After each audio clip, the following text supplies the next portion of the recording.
Hello everyone, so this is going to be a video of pretty much me rambling on and talking about the whole thing that a lot of people have been talking about lately, and that is how Amazon ended up buying out Twitch. Now for the longest time people actually thought it was going to be Google, and truth be told, it actually was going to be Google, but towards the very end when things were about to wrap up, let's just say there was an antitrusting issue. So as a result of that, Google ended up not being the one to buy out Twitch. Now, seeing it being Amazon that bought them out really struck me and really surprised me, and it was unexpected to the point that I felt like my brain was just running in circles, and I was just going back and forth, and I just didn't know exactly what to think. And it's one of those situations where it has a possibility of ending terribly. It also has a possibility of turning out very well. And at the same time, considering the fact that so far most of what Amazon has done has turned out great, there's a high chance that it actually will turn out great. So, it's a hit or miss situation, but with a little bit more of a chance of things going well.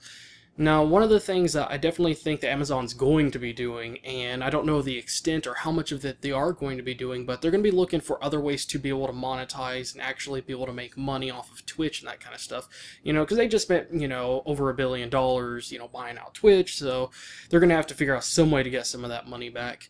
And one of the ways is probably to be able to actually buy games that the streamer is playing. When people are live streaming on Twitch, they're probably going to put like a little button or icon right next to the game that they're actually playing, because usually when you're streaming, you have to enter in and type up what game you're actually choosing or playing right now, and then like you choose a game off of the list, you click on it, and then boom, it shows up right there. And as a result of that, because of the way Twitch is designed and the way it works, it's very easy for Amazon to be able to integrate something into theirs, and that way if you're interested in the game they're actually buying, or if you want to look into it, and see what it looks like, or see how new it is, see if you want to buy it, there'll be a little link right beside it, a little icon you could just click on. So that's definitely something I'm going to see very likely happening. And, I think there's also a couple of other things they could actually end up doing.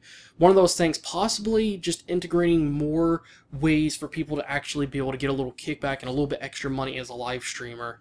And one of the things that people do here on YouTube is that on their videos, one of the things that they'll actually do is that when they're doing a product review, for example, they'll put like something known as an affiliate link. Now what they do is that they set up an affiliate account with Amazon, which includes the layout looking a little bit different. And what they could do is they can make special links known as affiliate links to just about any product on the entire website. All they gotta do is go to the product page and then just really, as simple as copy and paste, and you just got to create an affiliate link, and then you can put it in the description of the video, and when people use that link to buy the product, they get a small little kickback of the money. It's very small, but over time it adds up to a lot. And I know some people don't like the idea of people getting money, but it's like, you clicked on a link. Is it really any different than how you were going to buy it? I mean, it's practically the same way. So doing something like that on Twitch is something I definitely see as a possibility. And one of the ways they could actually do it is in a way where, let's just say when people have their specs list, or a list of their setup and that kind of stuff, maybe they can make it to where you could actually embed it, so then where it actually says GTX 770 or something like that, you could click on it and it'll actually go to the product page or something like that, instead of having to put links all over the place. Instead, you could just click on it right there, and that would actually work out very, very well. And I think that would be a really smart thing for them to do. And very oftenly enough on Twitch, I've seen a lot of people, especially younger people, very interested in what those people are using in their live streams, and like, oh man, that looks really cool. Or if they have something in the background, or the headphones they're wearing, something, or Gunnar gaming glasses and they don't know what they are, they don't know how much money they cost. There's a lot of things they can do to make it to where the live streamer will make a little bit extra money, and at the end of the day, those are probably things that people are going to look up anyways, whether it was the game they were playing or the headset they were using or something like that, you know what I mean? So it really doesn't change too much, as long as they don't like start spamming it and putting it all over your screen and that kind of stuff. As long as they do it in a seamless way and embed things nicely within the Twitch website, I can definitely see things going very, very well for them. So that will definitely be a smart thing. And one of the things that still surprises me is the Content ID system. That's one of the top things that stood out, because, when we thought it was Google, it made a lot of sense. It didn't surprise us that there was going to be a Content ID system, especially with some of the Content ID changes that came in late 2013. So seeing that it's Amazon and seeing that they have some sort of a Content ID system kind of surprises me. And, it still strikes me the fact that they're doing it. I understand it as a business decision. It makes sense, but at the same time, it's a streaming website. And there was one example I saw in particular where someone's music on the live stream got muted because of in-game music. This is a game streaming website. What do you expect? Are you really going to mute their live stream because they're doing what they're supposed to be doing, or they're using the website for what it's designed for? Like, that's just one of those things that really, really annoys me. But the other thing that I'm really, really actually excited about is possibly seeing some improvements and changes coming to the platform. And the main thing that has really gotten on my nerves for the longest time about Twitch is how terrible the time delay is. And the fact that everybody has a time delay. You could have Google Fiber Internet and still have a time delay on the website. They just enforce it on everybody. And the other thing is that the streaming quality isn't that good. When you compare it to some of the, I guess you could say, smaller streaming websites, their highest quality streams are kind of what you would consider average or standard on other platforms.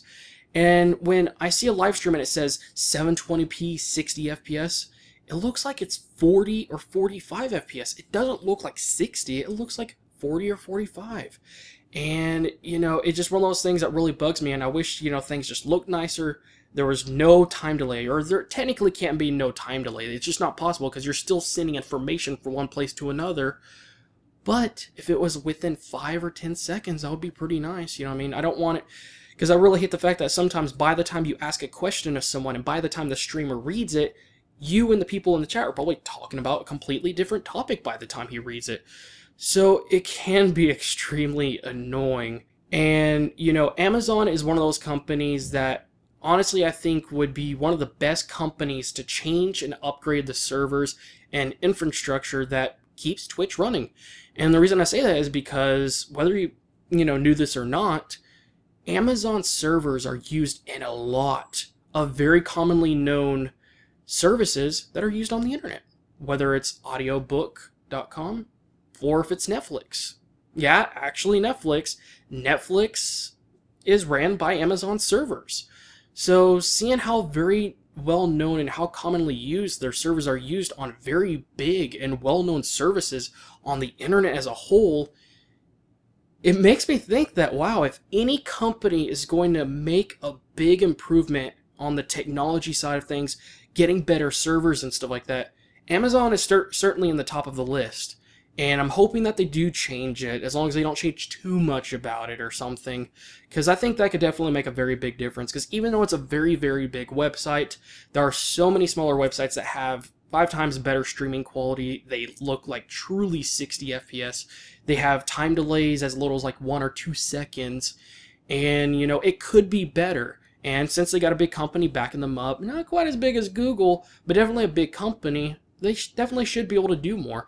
So, you know, I think we're stuck in a situation where, you know, there's a possibility they might change only a little bit and let Twitch do what they're doing for the most part, or they might change too much.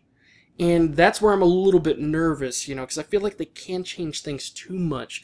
And if they're going to be integrating things within the website and stuff like that, I just hope that they do it in a very seamless way that really doesn't change completely the way people use the website, or doesn't just involve a whole bunch of things just getting all over the screen or getting messy and complicated, or there's just too many things on the, you know, the web page at once. You know, as long as it doesn't get to that point, I think things will definitely turn out very, very well, you know. So I definitely think it's really good to see actually Amazon being the one to get them. And even though it would have been nice to see it be on Google, it's very good thing and probably better that it actually was Amazon. And probably one of the big reasons why is because of competition, because Google already owns YouTube. YouTube is the biggest video sharing website. If they got the biggest streaming website, and considering how many other companies they've bought out for, you know, creating hardware and work for, you know, platforms and services and various other things, you know, there's Google Glass, and they actually make physical products now. There needs to be some sort of a competition. We can't just have one company rule them all. Even if it's a good company now, if that one company takes over our entire lives and everything we use and have, if one day all of a sudden they just turn completely evil, we are going to be really screwed in the end. I'm not saying that's going to happen, but it's still it's just much safer this way. And in the end, as long as there is competition, things are always better for us consumers, because when companies compete with each other, they do their absolute best and they try their hardest to impress us and to get our attention and to, get our money for the most part, and have us use their products or services and stuff like that. So it's a very good thing, and it's going to be really good as far as competition goes.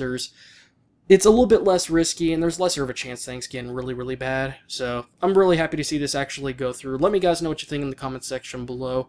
I'm sure everyone has different thoughts. Some people just simply may not trust Amazon. And even if you don't like Amazon's instant video streaming service, that is with their Amazon Prime membership, I guess you could say for those of you that use Netflix, you kind of have, Amazon to thank for, providing really good servers that, Netflix uses. So that's one of those things I kind of find interesting. So they're not a completely anti-competitive company. They're providing something that is used by one of their pieces of competition, for as far as video streaming. So definitely it's in good hands. I think Twitch is definitely in good hands when you look at it that way. They're definitely not anti-competitive, at least not as much as Time Warner and Comcast and companies like that. So anyways, that's it for this video. This video is much longer than I anticipated on. Sorry for rambling on. So thank you all again, guys, for watching, and I will see you guys in the next